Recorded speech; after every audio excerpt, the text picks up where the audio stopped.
Agora sim, bom dia a todos. É com muita satisfação, eu apresento o seminário especial de hoje. Então, a gente tem a presença da doutora Verônica Todi. A doutora Verônica, então, fez a graduação em Ciências Biológicas pela PUC do Rio Grande do Sul. Ela é mestre e doutora pelo PPG Botânica da URGS, fez pós-doc na USP, na Unicamp, e atualmente é pós-doc no PPG da Botânica aqui da URGS.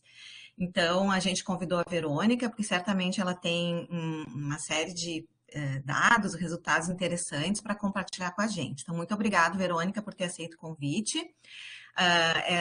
Depois da apresentação, né? Vai fazer a apresentação, a gente vai abrir para perguntas que podem ser feitas, então, ou pelo bate-papo, ou quem quiser abrir o microfone. Então, ao final, a gente retorna, certo? Então, muito obrigada. Certo. A palavra para ti. Obrigada. Gostaria de inicialmente agradecer o convite para apresentar esse seminário hoje.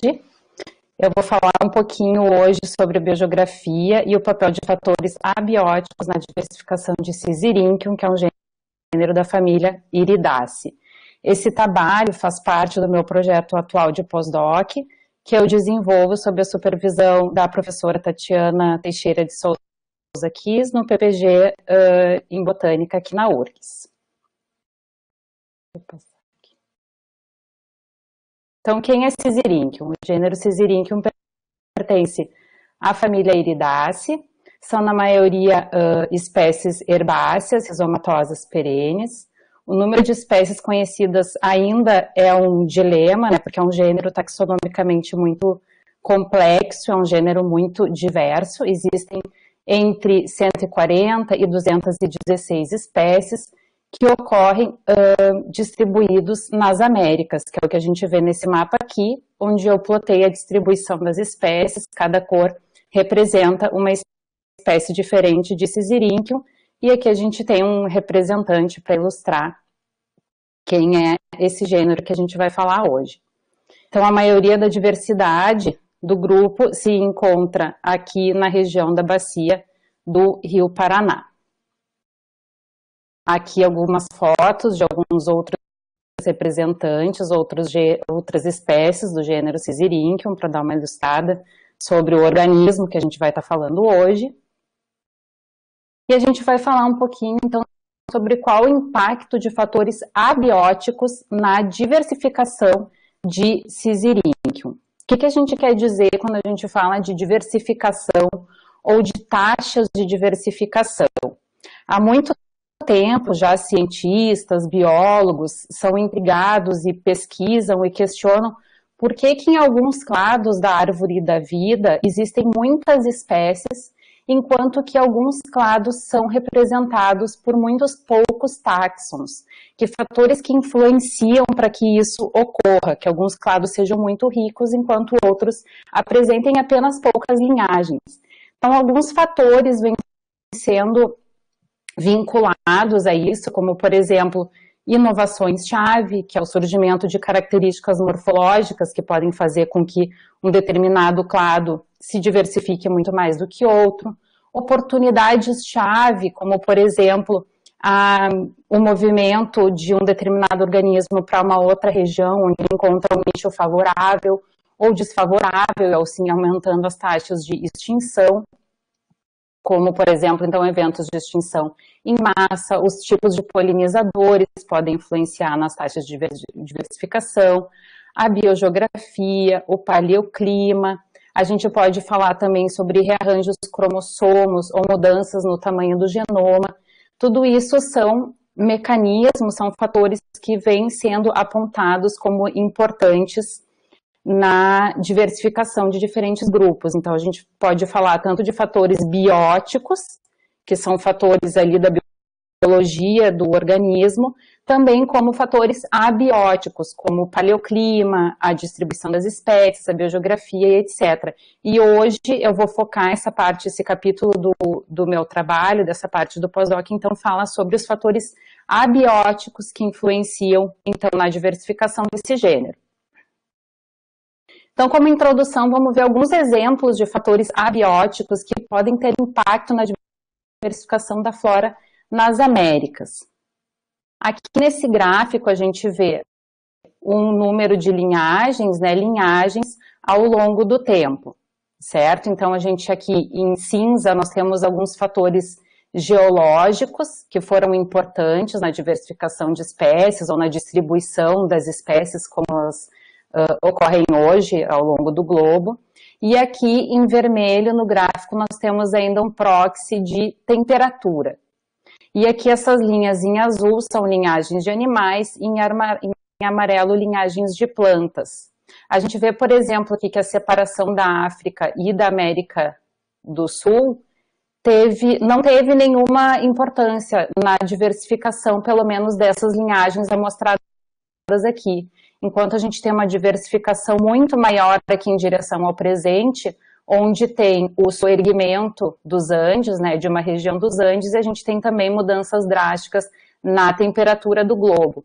Então é mais ou menos isso que a gente vai falar hoje, quais fatores abióticos que influenciam na diversificação de Sisyrinchium. Aqui um outro evento geológico que vem sendo muito discutido nos trabalhos, tanto de biogeografia como diversificação, é a formação do Istmos do Panamá, se ela teve impacto ou não na distribuição e na diversificação das espécies, principalmente aqui nas Américas, é claro. Esse evento ele é apontado como muito recente, há cerca de 3,5 milhões de anos atrás apenas, a formação total, né, o fechamento total desse canal do Isthmus aqui, né, porém esse movimento entre as Américas, se sabe que ele é muito anterior, ele pode ter ocorrido através de island hopping, que a gente chama, pulando de ilhas em ilhas que haviam nessa região antes do fechamento total, ou também através de dispersão a longas distâncias, dependendo do modo de dispersão que o organismo apresenta. Então esse é um outro evento que a gente vai ficar de olho em como ele impactou ou não, tanto na biogeografia como na diversificação do gênero, foco aqui. Um evento geológico que é super importante e vem sendo amplamente estudado em diversos outros trabalhos com esse mesmo enfoque, é a formação da Cordilheira dos Andes, a orogenia dos Andes. Ela tem um papel muito importante na diversificação de diversas linhagens, tanto de plantas como de animais, né? Então a gente tem o início dessa formação bem anterior, lá no Cretáceo, porém os picos mais intensos de formação dos Andes se dão entre 10 e 7 milhões de anos atrás. Essa cadeia de montanhas, essa formação, então, fez com que mudasse muito drasticamente a toda a geologia e o clima, especialmente aqui na América do Sul, né? Então, ele foi atribuído em diversos trabalhos em aumentar as taxas de diversificação em diferentes linhagens.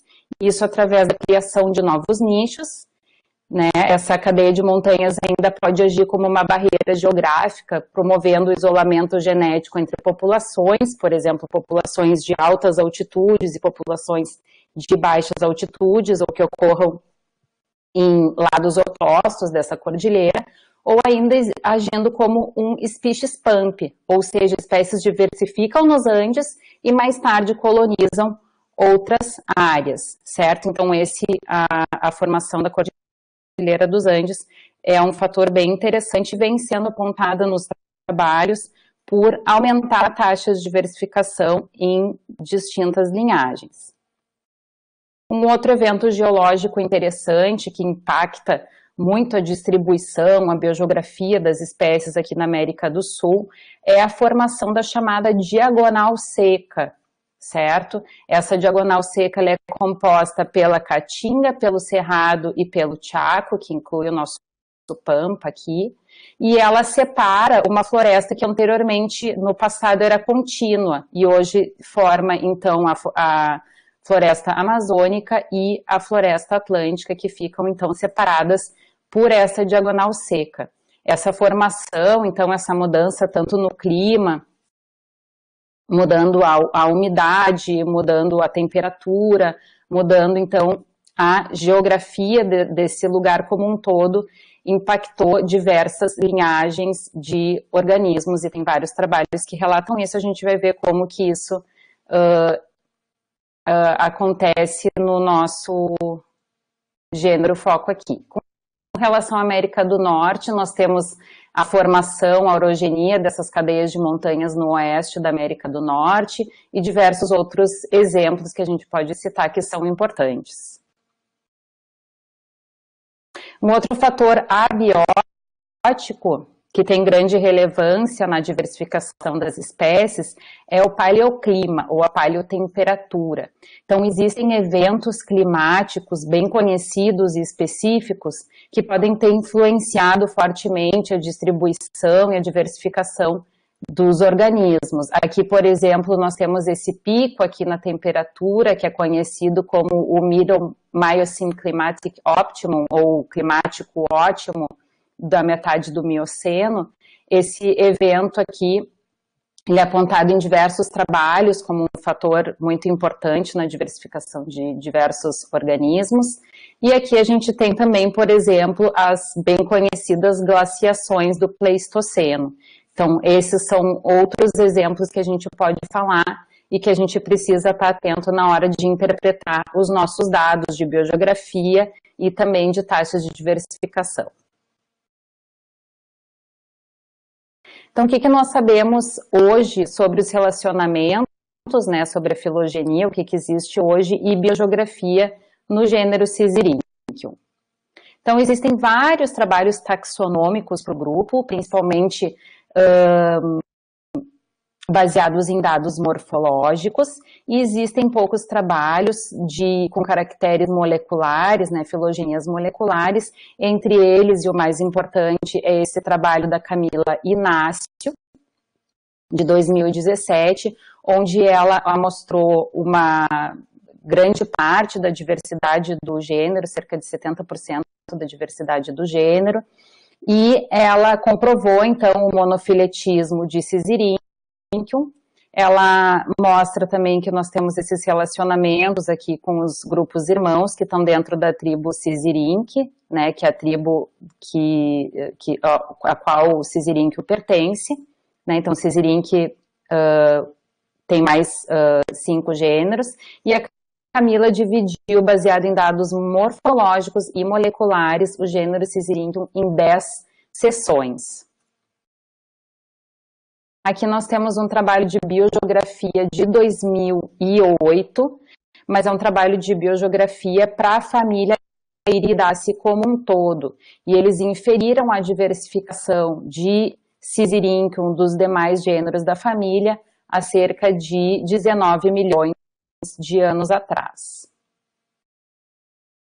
Aqui nós temos um trabalho mais recente também da biogeografia de Syzyrinchium da família toda, certo? E eles inferiram a origem do gênero, né, a diversificação de Syzyrinchium há cerca de 17, 18 milhões de anos atrás, e eles fizeram também uma análise de biogeografia, um pouco assim, com áreas bem grosseiras, né, vamos dizer, áreas bem amplas, e eles inferiram a origem do gênero Syzyrinchium aqui, então, na América do Sul. Esse é um trabalho de 2018, a gente vai falar dele um pouquinho mais adiante, também quando eu falar sobre a metodologia. E por fim, nós temos esse trabalho de biogeografia de Syzyrinchium de 2011, onde eles fizeram um trabalho de biogeografia, mas não com modelos biogeográficos propriamente ditos, eles fizeram mais uma reconstrução de estados de caracteres ancestrais, utilizando as áreas geográficas como estados, e eles tinham uma amostragem ainda um pouco menor do que a amostragem do trabalho da Camila Inácio, que é a amostragem que eu utilizo aqui no meu trabalho. Então, eles aqui inferiram a origem de Syzyrinchium nessa região A aqui, que é uma região subandina entre o Chile e a Argentina, certo? Então, para desenvolver esse trabalho, eu realizei análises de datação molecular, análises de biogeografia histórica e de taxas de diversificação para responder as seguintes perguntas. quando e onde o Novo Mundo foi colonizado por Syzyrinchium e quais fatores geológicos e climáticos que influenciaram o tempo e o padrão de diversificação no gênero, ou seja, quais os fatores abióticos que influenciaram na biogeografia e na diversificação desse gênero. Vou começar aqui então com a metodologia, não vou entrar em muitos detalhes com relação a parâmetros, mas quem tiver dúvida, depois a gente pode conversar um pouquinho sobre alguns detalhes, quem tiver dúvida.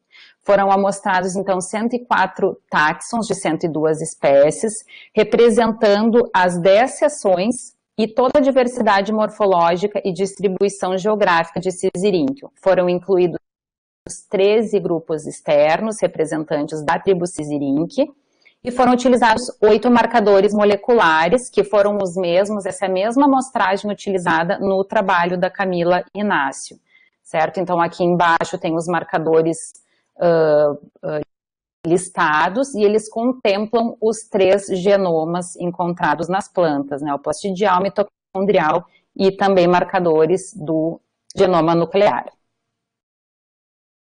Com relação à datação molecular, mais um detalhe aqui na filogenia, eu fiz essas análises no programa BIST, concomitantemente com os tempos de divergência, concomitantemente com as análises de datação. No trabalho da Camila Inácio, ela fez a filogenia, ela propôs a filogenia do gênero, utilizando máxima verossimilhança, e Mr. Bayes, outros programas mais padrão, assim, para análises filogenéticas. Então, aqui, como eu estava interessado na parte de datação e biogeografia, eu fiz diretamente essa análise no programa BIST.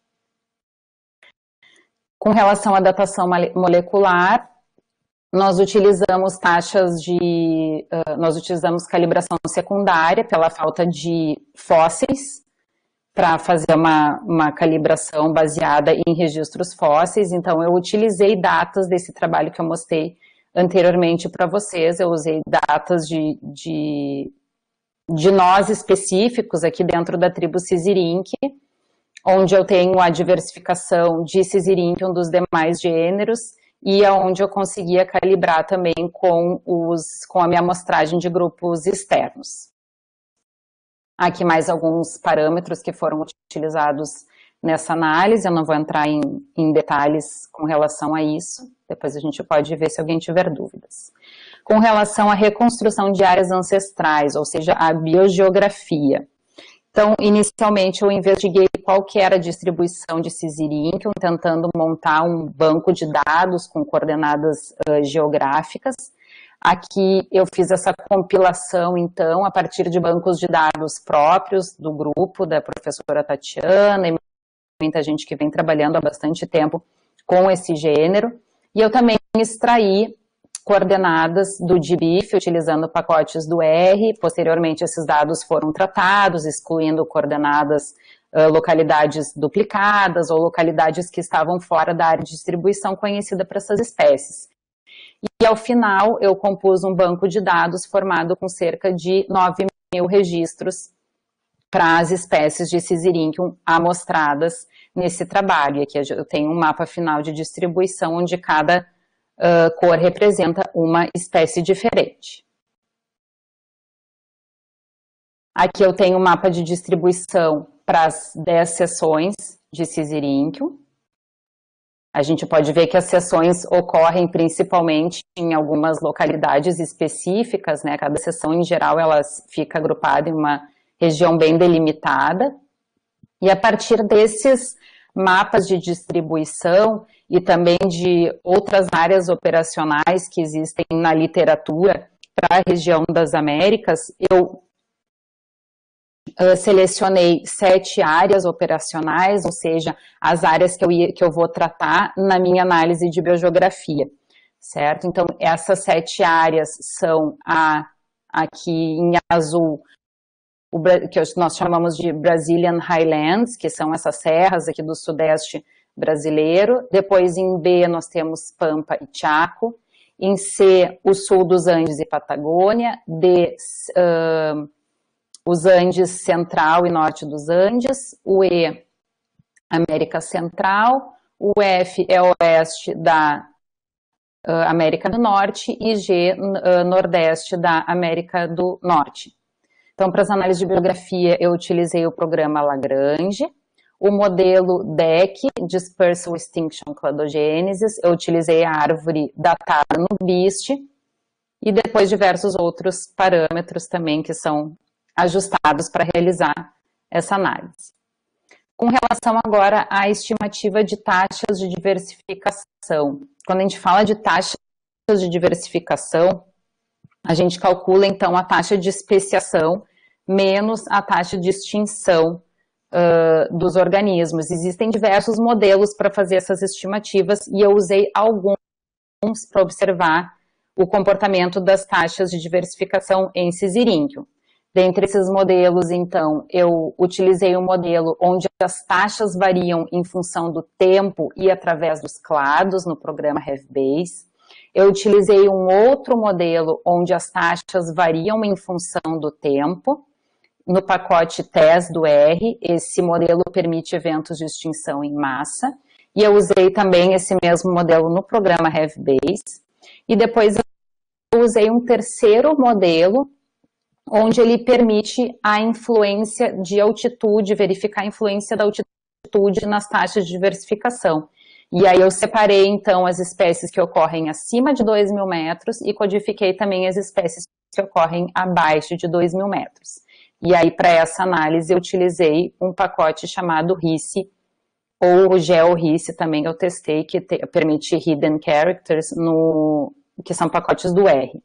Para essas análises eu usei também a árvore datada no BIST, né, o cronograma, e utilizei os dados georreferenciados, né, para extrair as altitudes para utilizar nesse terceiro modelo que leva em conta os valores de altitudes. Além disso, eu fiz uma reconstrução de altitude ancestral, eu peguei a nossa árvore, né, a filogenia, os pontos de distribuição das espécies e a partir dessas coordenadas geográficas ou desses registros georreferenciados, eu utilizei um shape de altitude para extrair os valores de altitude de cada um desses pontos e fazer uma altitude média para poder fazer uma reconstrução da altitude no gênero Syzyringium. Para isso eu utilizei diferentes pacotes no R, especialmente para também conseguir plotar a altitude nos terminais, que vai ser um fator importante para observar os nossos resultados e fazer discussões também em cima deles. Então, vamos para os resultados, eu já vou discutindo, a gente já vai conversando um pouquinho em cima dos resultados. Então, aqui eu tenho resultados da datação, aqui eu tenho o nosso cronograma, né, a árvore datada, e também já tenho resultados da biogeografia, certo? Então aqui a gente pode ver a evolução espaço-temporal do gênero. Aqui a gente vê que o primeiro evento de diversificação dentro do gênero ocorreu há 12,7 milhões de anos atrás, aqui pela metade do Mioceno, e nós observamos aqui de 1 a 10, nós temos cada uma dessas caixinhas aqui que representam as diferentes seções dentro do gênero Syzyringium. O que nós observamos é que a diversificação das seções se deu bem depois da diversificação inicial do gênero, certo? Então, as diversificações iniciais nas seções ocorreram principalmente aqui pelo Plioceno, ou ainda aqui no Pleistoceno, né? Elas são muito mais recentes em comparação à origem do gênero. E falando um pouquinho, então, da reconstrução de biogeografia, a gente vê aqui que o ancestral comum do gênero, nós encontramos uma área ampla, né, como a origem do gênero, incluindo as áreas C, D e E, que é aqui o sul dos Andes e Patagônia, o centro e norte dos Andes e a América Central. É, de certa forma, semelhante à reconstrução encontrada naquele trabalho de 2011, que eu mostrei para vocês de biogeografia de Syzyringium. Aqui nós encontramos uma probabilidade baixa para essa reconstrução aqui. mas é o resultado que nós temos até o momento. Aqui nesse primeiro clado a gente vê um provável evento de extinção nessa região do sul dos Andes e Patagônia, e nós já temos aqui um clado que tem espécies tanto na América do Sul como na América do Norte. Então a gente já vê que a formação do Istmo do Panamá, de certa forma, não é importante na distribuição de espécies de Syzyrinchium, porque provavelmente as espécies, né, anteriormente já eram capazes de se dispersar por longas distâncias sem a formação, sem o fechamento completo do Istmo do Panamá. Depois a gente tem outras seções, a gente vê que cada uma das seções elas ocorrem em algumas áreas específicas, né? Esse segundo clado aqui ocorre principalmente na América Central. Depois nós temos um outro grupo que ocorre principalmente aqui na região central e norte dos Andes. Aqui nós temos um clado específico do sul dos Andes e Patagônia.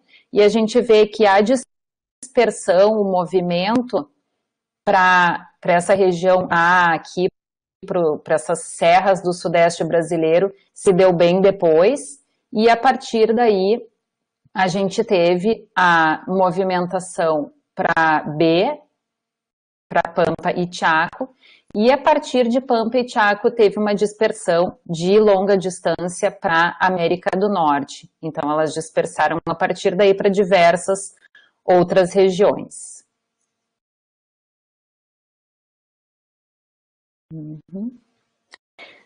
Aqui são resultados das análises de diversificação em Syzyrinchium.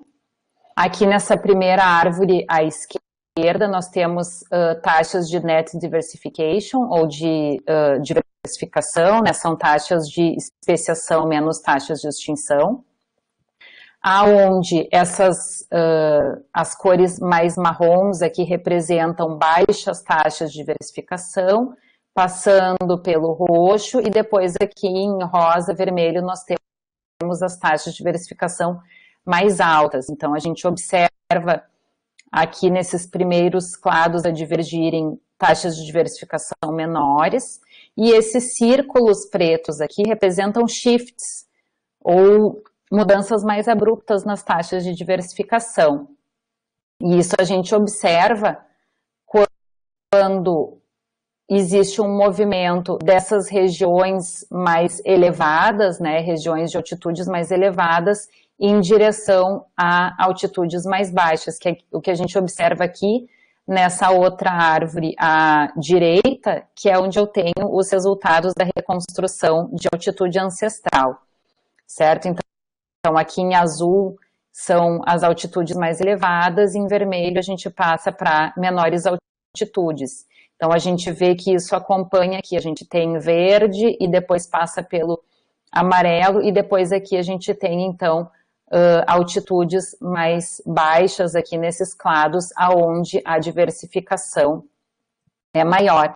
Esse resultado, ele é diferente do encontrado na maioria dos casos, onde os trabalhos, os artigos vêm reportando que em altitudes mais altas as taxas de diversificação são também mais altas. Aqui nós encontramos o contrário, aqui, por exemplo, nesse clado 3, que são as espécies que ocorrem nas regiões mais altas dos Andes, eles têm uma taxa de diversificação bem mais baixas, em comparação aos clados que ocorrem aqui nas serras do sudeste do Brasil. Ainda que a esquerda embaixo é o resultado de uma outra daquelas análises de diversificação que eu fiz, certo? Aqui é a mesma escala de tempo com relação à árvore, então a gente vê aqui taxas de diversificação menores ao longo que acompanha esses ramos mais longos. Aqui provavelmente a gente tem taxas de extinção mais altas aqui nesses ramos longos, né? Aqui a gente tem esse primeiro, até coloquei uma barrinha aqui mostrando o primeiro evento de diversificação em Syzyrinchium, até a diversificação inicial, nesse clado 1 aqui, a gente tem um intervalo de 7,3 milhões de anos, então provavelmente existiram diversos eventos de extinção ao longo desse ramo longo aqui e esses outros aqui também. e alguma coisa, outros eventos ocorreram que possibilitaram maiores taxas de diversificação a partir desse momento, aqui há cerca de 5 milhões de anos atrás, ou a partir do início do Plioceno, a gente vê um aumento nas taxas de diversificação. E aqui também nessa parte inicial do Pleistoceno. Então, um aumento na taxa de diversificação aqui. E ainda nesse modelo que permite eventos de extinção em massa, ele inferiu um provável evento de extinção em massa aqui há cerca de 5,8 milhões de anos atrás. Certo? Aqui nessa barrinha eu coloquei o tempo de intensificação da orogenia dos Andes, né, e que foi o momento, então, em que houve esse shift, que houve essa mudança na taxa de diversificação, que coincide, então, com o movimento das espécies de Syzyrinchium para regiões de altitudes menores. Aqui abaixo à esquerda, a gente ainda tem um proxy de temperatura. Para acompanhar aqui tem aquele MMCO, que é o Middle Miocene Climatic Optimum, que eu falei para vocês anteriormente, lá que foi um pico na temperatura global nesse momento, e a partir daí a temperatura começa a cair. E aqui nós temos os eventos de glaciação do Pleistoceno, e a gente vê então também que conforme a temperatura foi caindo, as taxas de diversificação em Syzyrinchium foram aumentando, e isso pode estar associado com a mudança da região dos Andes, né, onde tem temperaturas mais baixas. De repente eles precisaram mudar de nicho, mudar de local para encontrar um ambiente mais apropriado para a diversificação, e provavelmente foi aí que eles ocuparam e se deram muito bem ali na região das serras do sudeste brasileiro. Aqui tem um outro modelo que eu usei de taxas de diversificação, que é aquele modelo que eu falei anteriormente, que leva em consideração a altitude, né, a influência da altitude nas taxas de diversificação. Aqui em amarelo, eu tenho plotado as espécies que ocorrem em altitudes acima de 2.000 metros, e aqui em vermelho eu tenho plotado as espécies que ocorrem abaixo de 2.000 metros. E aqui nessa filogenia a gente pode observar também os clados com representantes que ocorrem acima de 2.000 metros, em amarelo, e depois aqui em vermelho espécies que ocorrem abaixo de 2.000 metros, e eu ainda tenho espécies de distribuição ampla aqui nos roxinhos, né, no rosa. E o que essa análise nos mostrou foi que as taxas de diversificação são, de fato, significativamente ou de uma forma importante, maiores nas espécies que ocorrem abaixo de 2.000 metros, com relação aos táxons que ocorrem acima de 2.000 metros. Isso porque as taxas de especiação são maiores nas espécies que ocorrem abaixo de 2.000 metros, desculpa, com relação as que ocorrem em altas altitudes, e, por outro lado, então, as taxas de extinção também são menores nas espécies que ocorrem abaixo de 2.000 metros, comparado com as que ocorrem em altas altitudes. Então, a taxa de diversificação, como eu falei anteriormente, ela é a taxa de especiação menos a taxa de extinção, certo? Então, a gente vê que houve uma diversificação bem importante dentro desse grupo, uma vez que eles encontraram regiões com um clima mais apropriado naquele determinado tempo. Então, a gente vê com relação às perguntas iniciais que diversos fatores, tanto de biogeografia como eventos geológicos e o paleoclima, podem ter exercido papéis importantes na diversificação de Syzyrinchium, que é o que a gente observa aqui de novo nas figuras que eu mostrei anteriormente dos resultados. Nós observamos que, uma vez que teve uma intensificação na formação dos Andes entre 10 e 7 milhões de anos atrás, e também nós tivemos uma queda na temperatura que é o que a gente observa aqui nessa figurinha aqui à esquerda, abaixo eu tenho um proxy de temperatura junto com essa minha análise de diversificação. A gente vê que com a queda de temperatura e um aumento do soerguimento dos Andes, a gente teve um shift de diversificação e um movimento das espécies dessas regiões ao sul dos Andes e nos Andes em direção a regiões mais baixas aqui, em comparação com os Andes, né? Aqui o Syzyrinchium ocorre nessas serras aqui, são localidades mais altas com relação aqui onde nós estamos, mas com relação aos Andes são elevações menores, né? Então a gente vê esses shifts acompanhando essa mudança na temperatura e também na geografia dos locais onde ocorrem, que é o mesmo que a gente consegue observar aqui nas figuras dos resultados. Deixa eu ver se eu tinha mais alguma observação aqui com relação a isso. Eu acho que o resumo seria esse mesmo. Então, uma queda na temperatura, que é o que a gente vê aqui na linha pontilhada, e ao mesmo tempo, então, um aumento na taxa de diversificação. E aqui essa linha pontilhada, eu coloquei esse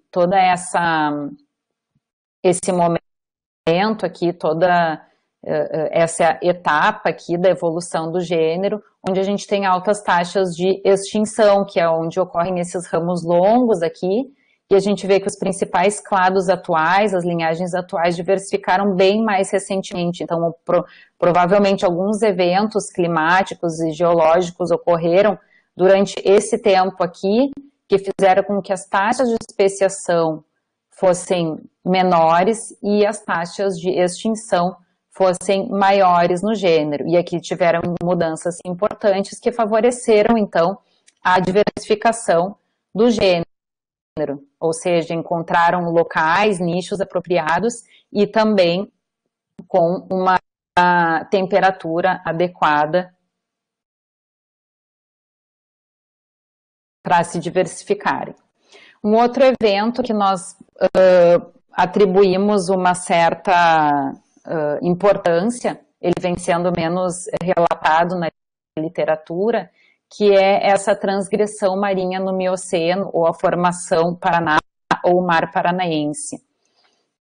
Se acredita que há cerca de entre 12 e 7 milhões de anos atrás tem ocorrido uma transgressão marinha, né, uma invasão do mar aqui nessa região, inundando toda essa parte, fazendo essa formação aqui desse corpo de águas aqui, inundando toda essa região, que seria justamente essa região aqui do sul dos Andes e da Patagônia, que é onde provavelmente ocorreram diversas extinções aqui, ou diversas linhagens podem ter sido extintas, que ocorriam nessa região pela formação dessa transgressão marinha, ou conhecida como Formação Paraná.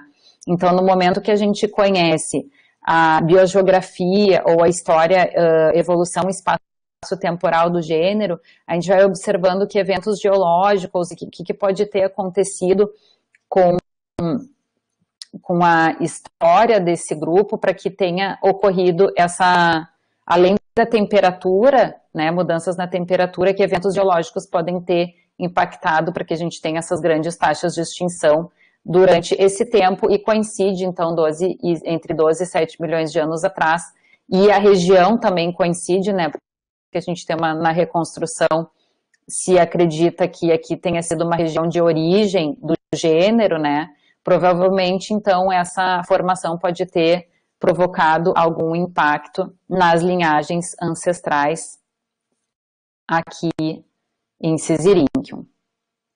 Como eu já falei anteriormente, a formação, o fechamento completo do Istmos do Panamá deve ter tido pouco impacto, porque essas espécies têm a capacidade de dispersar a longas distâncias, e a gente vê que a distribuição, que o movimento entre as Américas é bem anterior a 3,5 milhões de anos atrás.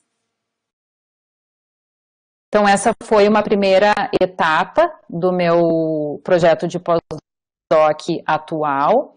ele foi submetido para uma revista científica em formato de artigo e está em fase final de revisão. E as próximas etapas desse meu projeto, elas vão envolver, então, o impacto de taxas de diversificação nos fatores bióticos dessa vez. Eu tratei, então, fatores abióticos, que foi principalmente, então, eventos geológicos e o clima, e agora eu estou analisando, então, caracteres morfológicos e também a questão do número cromossômico e tamanho de genoma, tá? Então, eu estou interessada agora em ver qual o impacto nas taxas de diversificação desse tipo de caractere.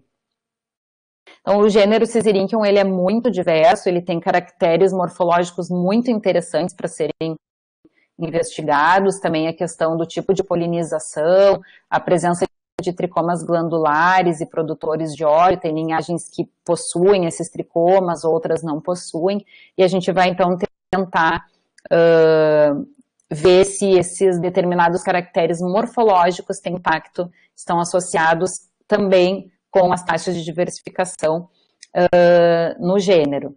A gente já tem diversos caracteres, a Camila Inácio mesmo já selecionou diversos caracteres morfológicos e eles já estão codificados, eu já estou em andamento com essas análises e modelos específicos, então, para caracteres morfológicos e taxas de diversificação.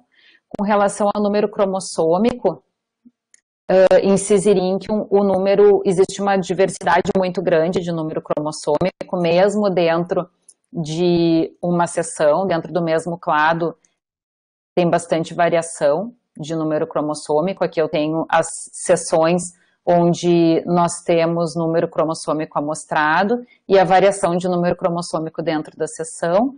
Então, essa parte, esse capítulo, né, essa parte do projeto de pós-doc vai ser em parceria, em colaboração com a professora Eliane Kautschuk.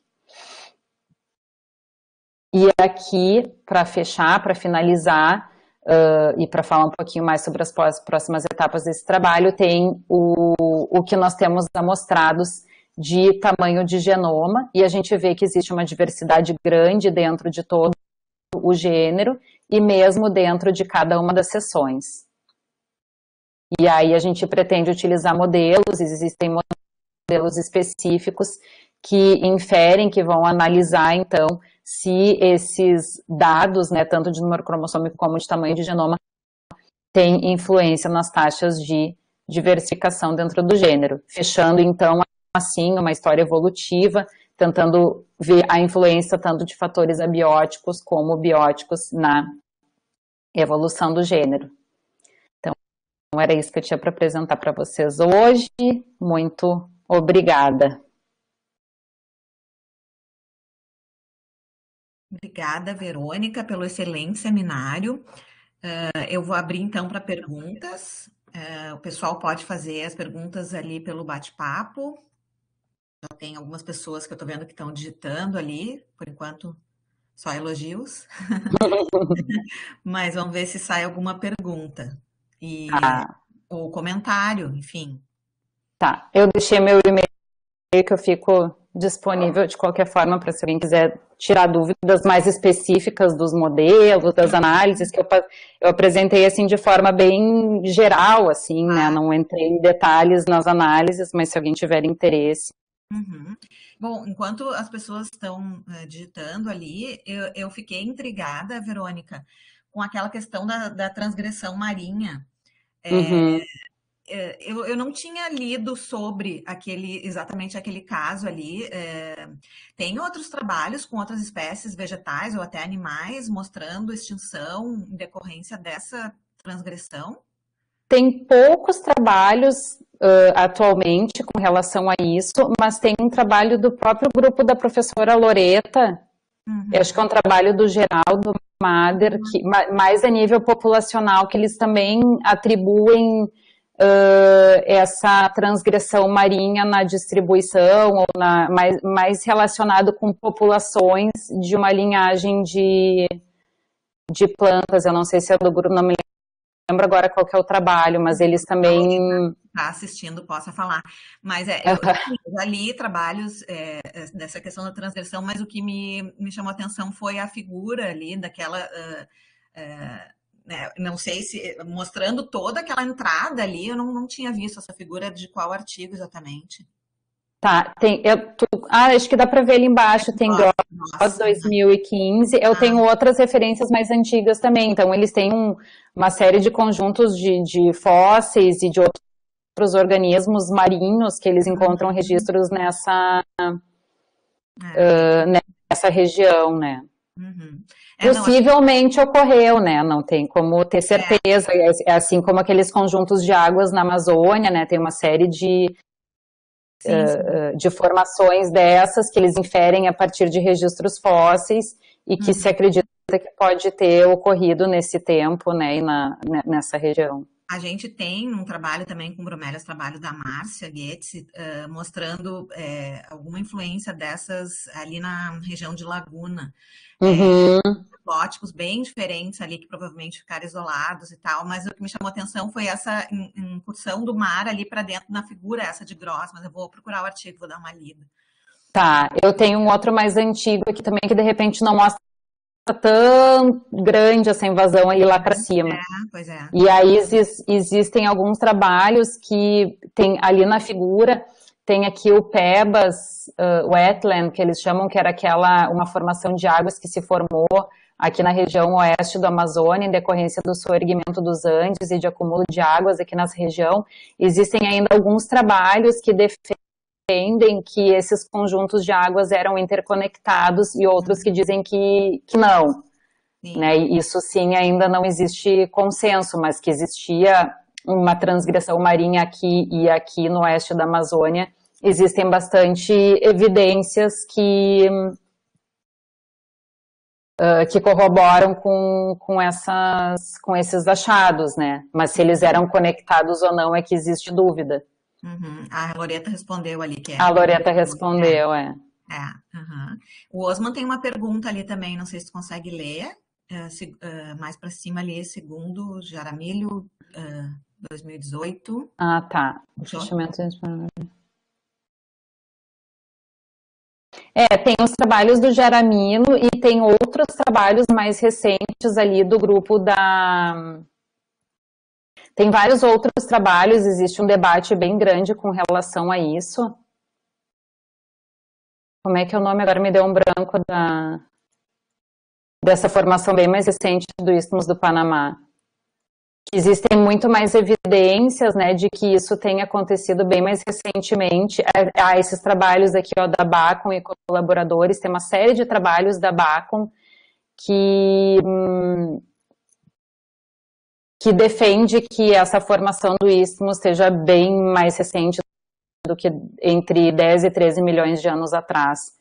E que sim seja 3,5 milhões, vem sendo a data mais aceita para o fechamento completo, né, baseado em evidências geológicas e nos eventos magmáticos que ocorreram naquela região, naquele período.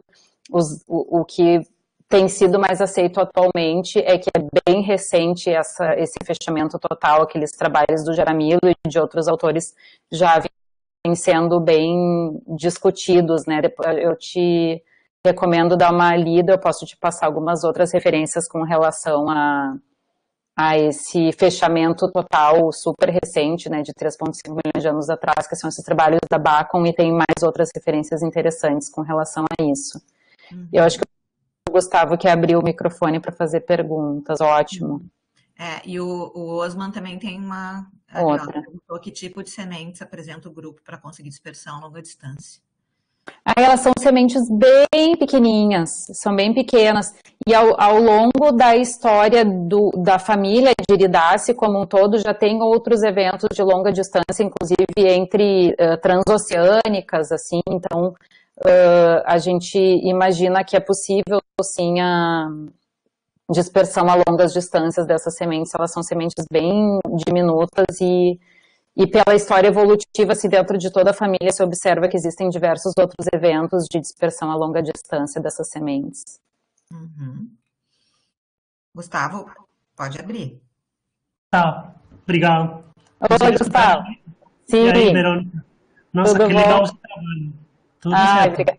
obrigada. Sim, está muito interessante esse modelo, dá para fazer muitas coisas e ali dá para ver que está abrindo um monte de perguntas bem interessante.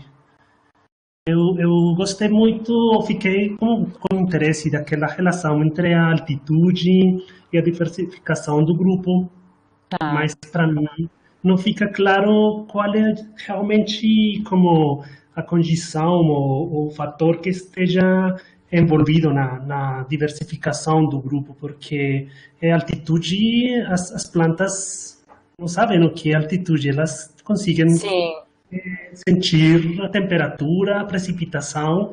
Então, se a gente dá para ver um padrão assim bem forte em relação à altitude, mas por que não testar como um pouquinho mais como aqueles fatores, como por exemplo a temperatura?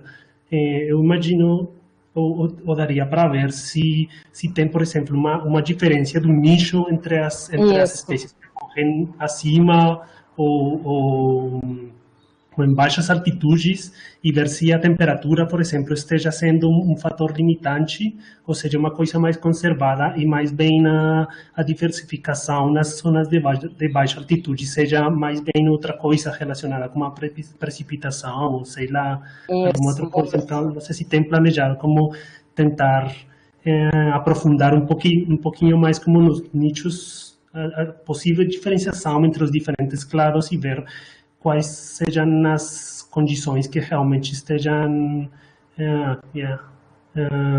impulsando, enhancing essa diversificação nos casos de baixa altitude.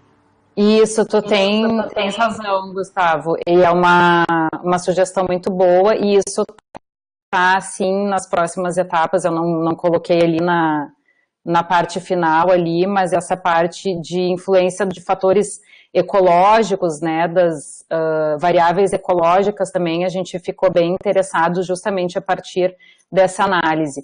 O que apareceu durante, e se não ia ficar também um trabalho muito grande, muito extenso, então nós delimitamos assim, ficou realmente um caráter assim bem,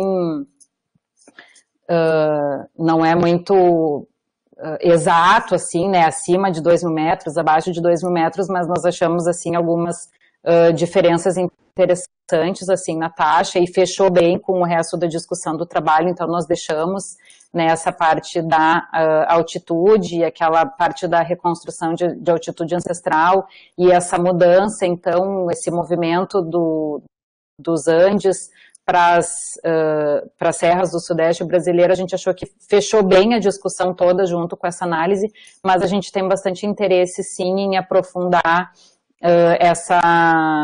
a diversificação com relação a variáveis ecológicas. Eu acho que tem muita coisa para a gente fazer com relação a tudo isso, e isso está incluído, sim, nas próximas etapas. A gente pode até conversar um pouquinho mais. E aqui eu coloquei os resultados do GEOSSE, na verdade, né, mas eu fiz análises no GeoRISE, utilizando o modelo GeoRISE, que ele utiliza os hidden characters, né, como se um terceiro estado, né, ou alguma outra coisa que pudesse estar influenciando além dos estados que são analisados para altitude. Né, eu tô com resultados do GeoSSE aqui, mas nós utilizamos também outro modelo que também deu o significativo. Mas eu concordo contigo que tem, não um viés, mas que não é uma coisa que dê para dizer sim, é atribuído 100% a isso, é por isso que houve diferença nas taxas de precificação. Precisa ser analisado as variáveis ambientais com mais detalhes separadamente, sim, Gustavo, é uma ótima observação. Sim, mas uma coisa como o assunto da altitude é que, por exemplo, 2.000 metros perto do Equador é bem diferente a estar a 2.000 metros lá nos Estados Unidos. Então, com certeza. Na fica um pouco arbitrário, né? Não é um... Então, com certeza. É melhor tentar caracterizar isso como, por exemplo, nos mínimos de temperatura, alguma coisa assim, mas que seja relacionado com a fisiologia das plantas, ou uma coisa assim, para entender um pouquinho melhor como um mecanismo, né? Isso, é exatamente aí que a gente quer. A gente pode até conversar, vou te mandar um e-mail depois, para a gente ver essa. É justamente por aí que nós vamos para uma outra etapa do trabalho. Associar também a parte de morfologia com variáveis ambientais. Acho que fica bem interessante, a gente tem bastante dados também para ir por aí. É bem uma parte que me interessa bastante também. Ótimo. Muito legal, muitos parabéns. E Obrigada. Um pequenininha, como o trabalho do Geraldo, são duas escalas bem diferentes, né? Então, aquelas marinhas que tem envolvidas na diversificação das petúnias e das calibracós na planície costeira são transgressões bem mais recentes e bem menores do que aquela transgressão grande lá porque aquelas são de milhões de anos atrás. Sim, a deles é em nível populacional, né? Mas... Sim, são no Pleistoceno. Então, são processos bem diferentes. Né? Sim. Obrigada, Gustavo. Obrigada, um abraço. Muito sucesso. Obrigada, Gustavo, pelos comentários e perguntas. Bom, a gente está se aproximando do final do nosso tempo, não sei se mais alguém tem algum comentário. Então, a Tati ali dando os parabéns. Obrigada, Tati. Pois é, pessoal, só então, né, enquanto o pessoal ainda vai formulando alguma pergunta final aí, só para avisar todos que estão assistindo que hoje é o nosso último seminário do primeiro semestre, né? Agora a gente tem um recesso de 2 semanas para iniciar então o segundo semestre, né, dessa disciplina, nossa disciplina de seminários. Então, esse encerramento com a Verônica, muito bem encerrado. Obrigada. Boa a apresentação. Parabéns. Ainda temos uma última pergunta ali do José. Última pergunta. Sabes por que alguns grupos apresentam apenas ocorrência no sul e no norte da América e nenhuma ligação entre eles? Essa questão da distribuição entre a América do Sul e a América do Norte ainda nos intriga, né? Apesar da gente ter essa... Deixa eu ver se no mapa de distribuição aqui fica mais claro. Eles estão bem... Tem só uma espécie que ocorre na América do Sul e América do Norte, aqui, ó, que eu acho que é nessa seção Risilineum aqui. Tem uma espécie aqui em rosa que ocorre na América do Sul e América do Norte. As demais são específicas, né, de cada uma das regiões, e mesmo essa dispersão de longa distância, que provavelmente aconteceu aqui, a gente precisa ainda estudar mais sobre isso, né? Inclusive, de repente, a partir de análises de nicho ecológico, para ver se tem alguma preferência dentro dessa espécie, né, com relação às outras, e as demais, em geral, elas são específicas ou da América do Sul ou América do Norte. Tem algumas que ocorrem aqui entre a América Central e a América do Sul, e tem uma só apenas, que é o Syzyrinchium micranthum, que acho que não está plotado aqui, que tem distribuição ampla. Tem uma distribuição bem ampla, as demais elas são específicas de alguma região, que é o que dá para ver aqui. É aqui acho que em rosa, que é o Syzyrinchium micranthum, nem chega a ocorrer na América do Norte.